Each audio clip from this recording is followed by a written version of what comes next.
Hi friends, welcome to 5 Minutes Tech YouTube channel. Here is Samsung Galaxy A15 5G smartphone. In this video, you will learn how to remove Google account from your device Samsung Galaxy A15 5G. First of all, go to the settings of your phone here. Then go to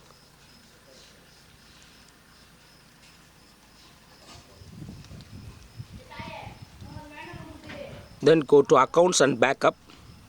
And here select manage accounts.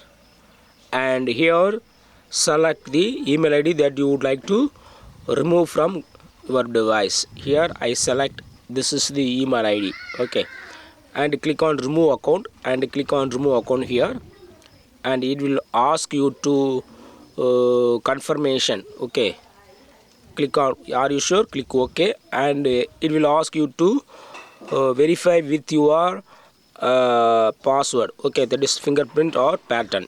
I use pattern and draw the pattern for authentication. And yes, now Google account is removed from your device. Okay, to check it, go to Google Play Store and see that if sign in is asked, that means Google account is already removed from your phone. Yes, here sign in is asked, so Google account is removed from your phone. That's all friends. Thanks for watching. Bye.